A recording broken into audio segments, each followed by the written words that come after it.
Kawan, selamat bertemu kembali dengan saya dari channel Surya Miranto, channel yang biasa membagikan seputar tutorial sederhana dan tutorial seputar printer, komputer, dan laptop. Nah kawan, pada kesempatan kali ini saya akan membagikan mengenai cara merawat printer untuk Epson L3210, tentunya supaya printer bisa awet dan bisa dipakai untuk jangka waktu yang cukup lama. Caranya bagaimana?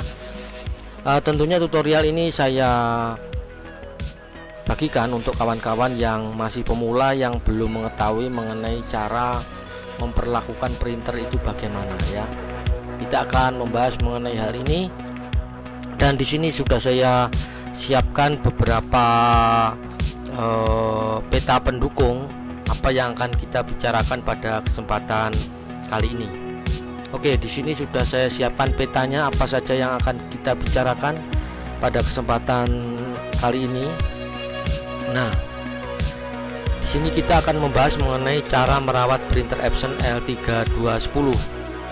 Nah, di sini ada tujuan dari pembuatan ini, video tutorial ini. Kemudian kita juga akan bahas mengenai caranya ya, cara mengenai pemakaian yang benar bagaimana, kemudian perihal soal power, kabel power, seputar mengenai power dan arusnya, kemudian mengenai tinta yang ada di tabung sebaiknya harus bagaimana, dan juga ini kita akan bahas mengenai kertas itu sebaiknya yang harus digunakan yang seperti apa. Kita akan bahas ini satu persatu. Semoga apa yang saya bagikan ada manfaatnya untuk kawan-kawan semuanya. Oke, kita langsung ya ke pokok pembahasan. Yang pertama dari tujuannya dulu. Tentunya tujuan dari dibuatnya video ini agar printer Epson L3210 yang kita gunakan tentunya bisa awet ya.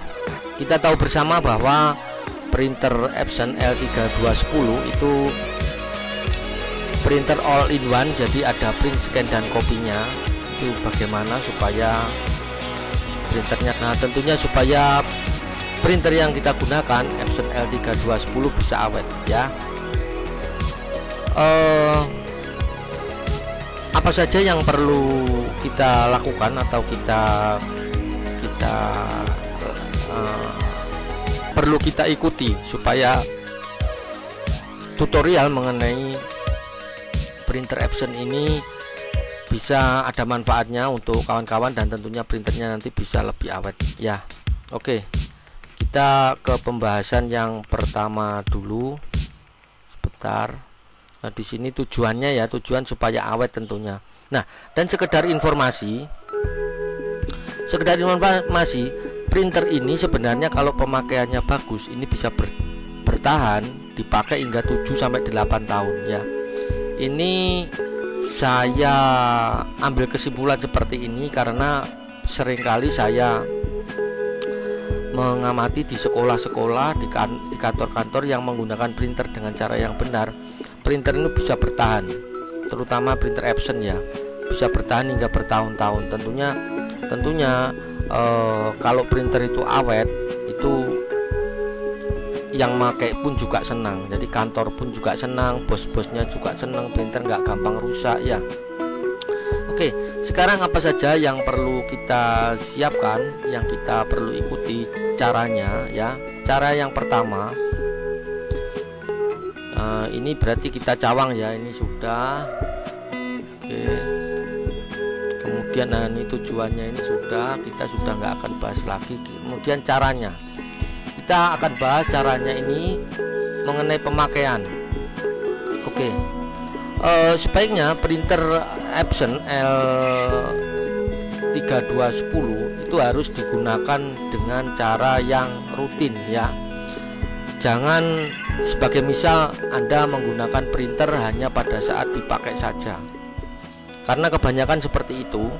Printer hanya dipakai pada saat mau dibutuhkan. Nah, sehingga apa yang terjadi pada saat dibutuhkan itu, berhubung lama sudah tidak terpakai, begitu dipakai akhirnya printernya misalkan tidak keluar warnanya, dipencet tombol on-nya tidak mau nyala. Nah, seperti itu. Kemudian kejadian-kejadian seperti itu sering terjadi dan sering saya jumpai di tempat pelanggan. Jadi pakailah printer secara rutin, minimal seminggu 2 kali harus dipakai. Dikeluarkan untuk tintanya supaya dia ngeprint atau fotokopi, baik itu warna hitam, kuning, merah, dan biru, semua dikeluarkan 1 atau 2 lembar dalam jangka waktu minim seminggu 2 kali harus dipakai ya, supaya printernya awet. Oke, kita ke melihat peta lagi ini ya, apabila tidak dipakai. Nah, ini sekarang seperti ini. Apabila sedang tidak digunakan, sebaiknya bagaimana? Jadi ini tak tunjukkan. Nah, ini sini. Nah, di sini ada tampilan ya. Ini printernya. Di sini ada kertas. Nah, pada saat tidak dipakai, saya menyarankan kertasnya ini diambil kemudian ditaruh di atasnya. Ini saja ditaruh di atasnya tutup scannernya ini, dan kemudian tutup yang ini kan ada penutupnya, ini ditutupkan. Tujuannya apa? Supaya tidak kemasukan barang-barang yang tidak diperbolehkan masuk ke lubang kertasnya ini, karena nantinya bisa akan menghambat printer sehingga kertas tidak bisa jalan dan akhirnya printer itu akan macet ya, seperti itu. Ini untuk terkait dengan kertas. Dan sebaiknya kami menyarankan apabila tidak dipakai, Anda menyiapkan kain ataupun plastik untuk penutup ini di bagian atasnya. Jadi ini ditutup ya, ditutup semua, menghindari apa? Debu yang masuk ya, karena debu-debu halus yang masuk nanti akan mengotori karet roll penarik kertasnya. Nah, kalau sudah kotor biasanya dia nanti menarik kertasnya juga akan kesulitan dan juga akan mengotori bagian dalamnya printer. Jadi ada baiknya ini diberikan penutup di atasnya sini untuk menjaga debu dan untuk menjaga supaya printer tidak kemasukan barang, karena ini sering kali terjadi di tempatnya pelanggan, sering kali terjadi seperti itu. Oke, kita kembali ke petanya dulu, peta. Nah, ini di sini tadi apabila tidak dipakai sudah. Kemudian terkait power dan kabelnya, ini ya, terkait power dan kabelnya. Kabelnya sebaiknya jangan dicabut. Mengapa? Karena ini di sini ada kapasitor. Terus efeknya apa? Akan susah dinyalakan. Baik, saya akan menjelaskan mengenai hal ini.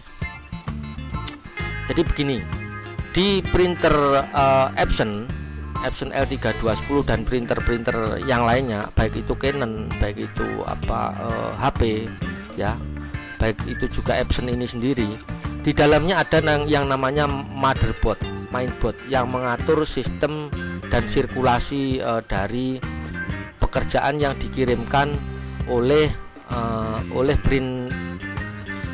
komputer atau laptop, diterima oleh motherboard yang mengatur sistem kerjanya. Gambarnya motherboard seperti apa? Nah, ini sudah saya siapkan juga. Nah, ini motherboard yang ada di bagian dalam ya. Ini adalah colokan untuk USB masuknya itu di bagian dalam. Ini untuk kabel headnya ya, kabel head yang terhubung dari motherboard menuju ke headnya printer. Ini adalah kabel sensornya, dan di sini ada kapasitor nih ya. Akan saya coba lingkari. Nah, di sini. Nah, ini di sini ada kapasitor. Ntar tak kotaknya biar lebih besar. Kurang besar. Ini, nah di sini. Ini ya, di sini ada kapasitor. Ini ada kapasitor juga. Kapasitor ini membutuhkan daya.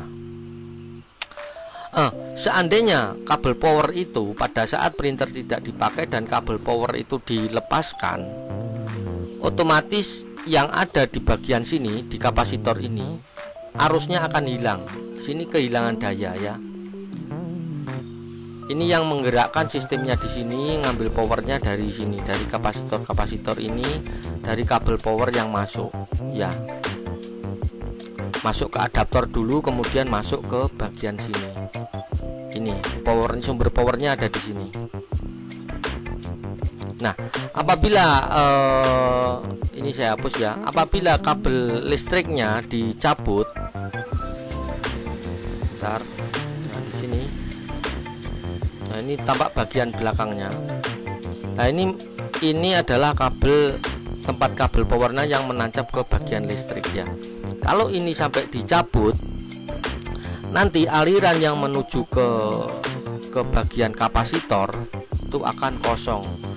Dampaknya apa? Dampaknya apabila sering kali terjadi seperti itu dan power di bagian dalamnya itu sudah nggak ada, kosong, tidak kemasukan listrik. Nah, ini dipencet nanti akan sulit ya. Di on kan gini, kadang mau kadang tidak. Nah, itu pengaruhnya dari situ. Maka sebaiknya jangan dilepaskan kabel powernya. Misalkan dimatikan tidak apa-apa, tapi biarkan listrik tetap masuk walaupun memakan suplai listrik, tetapi sangat kecil sekali ya. Seperti TV, seperti TV yang biasa kita lihat, kan kita mematikan ya sudah, kita matikan, tapi kabel tidak perlu kita lepaskan. Karena kalau TV kadang-kadang terjadi kalau dilepas kabel powernya dalam jangka waktu yang lama, akhirnya nanti malah tidak bisa dinyalakan tidak bisa, karena beberapa kapasitor yang butuh isi dia kosong. Nah, jadi saran saya seperti itu. Untuk kabel, untuk power dan kabel ini jangan dicabut ya, karena ada hubungannya dengan ini rangkaian di bagian dalam. Semoga paham. Nah, efeknya apa? Akan susah untuk dinyalakan nantinya kalau sering kali terjadi kabel powernya dicabut dari listriknya. Ini sudah. Kemudian untuk tinta ya, untuk tinta nanti kalau ada yang kurang jelas, silahkan tanyakan di kolom komentar. Sekarang ini kita membahas di bagian tinta. Usahakan selalu penuh, hati-hati dalam memilih tinta dan banyak yang palsu. Nah, ini selalu penuh. Ini akan saya tunjukkan tempat untuk tintanya di sini. Nah, ini mengapa saya menyarankan supaya tinta selalu dalam kondisi penuh ya. Ini anjuran dari pabrik Epsonnya sendiri. Di sini ada batas margin bawah tinta. Ini di sini ya. Dia ngasih tanda panah di sini. Ini adalah batas bawah. Kita jangan meremehkan hal ini. Nanti diisi baru pada saat sampai pada batasnya di sini. Nanti aja diisi. Toh printernya belum menyuruh mengisi. Jangan ya. Usahakan tinta ini selalu penuh. Ya, selalu penuh. Tujuannya supaya apa? Tinta ini kan ada alirannya. Dari tabung luar ini mengalir selang 4 biji menuju ke dalam cis bagian dalam, terus masuk ke bagian headnya. Panjangnya selang itu estimasi antara 30 cm sampai 40 cm. Kalau di sini itu tinggal sedikit, berarti kemungkinan nanti pada saat terpakai tinta akan kehabisan. Dan kalau Anda ingat, tidak apa-apa, segera diisi. Tapi kalau kelupaan, akhirnya apa? Misalkan ini ya, untuk tinta hitam yang sering kali habis, pada saat ngeprinter akhir tintanya tidak keluar di kertasnya. Loh, ini kenapa ya? Ternyata setelah dicek baru sadar isi tinta di sini kosong. Kalau kosong nanti tinggal angin. Nah, kalau angin yang dikeluarkan oleh head dalam jangka waktu lama, hasilnya nggak bagus, di cleaning, nanti akan kena headnya akan mengalami kerusakan. Maka sebaiknya untuk tinta di sini usahakan selalu penuh nih ya, usahakan selalu penuh. Semakin ini tintanya sering dikontrol, ini akan berdampak awet nanti printernya, tidak mudah rusak ya, selain anjuran-anjuran yang lainnya. Oke, ini tadi terkait dengan tinta selalu nah, sekarang banyak tinta yang palsu ya. Tinta yang palsu di marketplace itu banyak sekali, bahkan ada yang tempo hari infonya sudah ada toko yang sampai akhirnya berurusan dengan pihak yang berwajib karena menjual tinta yang palsu. Caranya memilih tinta asli yang mana? Kalau kita orang awam sebaiknya belilah di official store ya, official store-nya Epson. Belilah di sana nanti untuk menghindari, meminimalisasi apabila nanti ada kekeliruan di dalam memilih tinta. Oke, sekarang kita menginjak ke tahap berikutnya, yaitu ini sudah menginjak ke tahap kertas. Jangan ada lipatan, pakai kertas yang bagus dan usahakan ini secara ketebalannya dicek. Jadi gini, untuk kertas ini ya, kertas printer seperti ini saya umpamakan ya, ini adalah kertas A4. Sebelum masuk ke bagian lubang printer, jadi masuk ke bagian sini, masuk ke bagian sini ya. Nah, masuk ke bagian sini, ini dicek dulu, dicek dulu kertasnya. Yang dicek yang di bagian mana, Kak? Oh, ini. Nah, yang dicek bagian sini ya. Ini penting sekali. Ini sederhana tetapi seringkali berakibat fatal. Di ujung sudutnya sini ya, jangan ada lipatan. Terutama lipatan kertas, misalkan ini lurus, dia melipat sedikit ke atas gini. Jangan, ini diluruskan dulu. Pakai kertas bekas tidak apa-apa, tetapi usahakan kertasnya yang masih bagus. Jangan kertas yang sudah nekuk-nekuk, nanti akan merepotkan Anda sendiri karena biasanya nanti kertasnya akan melipat di dalam dan akhirnya ngejam. Bagi yang sudah pinter ngambilnya nggak apa-apa. Kalau nggak pinter nanti harus manggil Anda karena harus membongkar bagian dalamnya. Nah, ini diperhatikan ya, terutama yang masuk yang bagian sini. Kalau di bagian atas ini misalkan ada lipatan sedikit tidak apa-apa bagian atas, tetapi yang bagian ujung sini ini diperhatikan, jangan ada lipatan ya. Usahakan bentuknya lurus ini ya, ini yang penting, ini harus lurus, jangan ada lipatan, jangan ada tekuan. Oke ya, tahapan-tahapan sudah kita bicarakan di sini. Semoga ada manfaatnya. Jadi kita tadi membahas mulai dari ini tujuannya, kemudian printer supaya bertahan, bisa awet ya, awet untuk bertahun-tahun digunakan. Kemudian mengenai pemakaian, mengenai kabel power, tinta dalam tabung sebaiknya bagaimana, terus kertas. Oke ya kawan, terima kasih. Demikian tip yang saya berikan seputar cara merawat printer Epson L3210 supaya bisa awet dan dipakai berkesinambungan untuk jangka yang panjang, bisa dipakai bertahun-tahun ya. Terima kasih sudah menonton video dari saya, semoga ada manfaatnya. Terima kasih sudah berkenan untuk menonton. Selamat bertemu kita nanti di video saya yang selanjutnya. Jangan lupa kalau ada yang kurang jelas silahkan ditanyakan. Dengan senang hati kami akan berusaha untuk menjelaskannya kepada kawan-kawan semua. Dan sampai bertemu kita di video saya yang berikutnya. Terima kasih kawan. Yuk, bye-bye.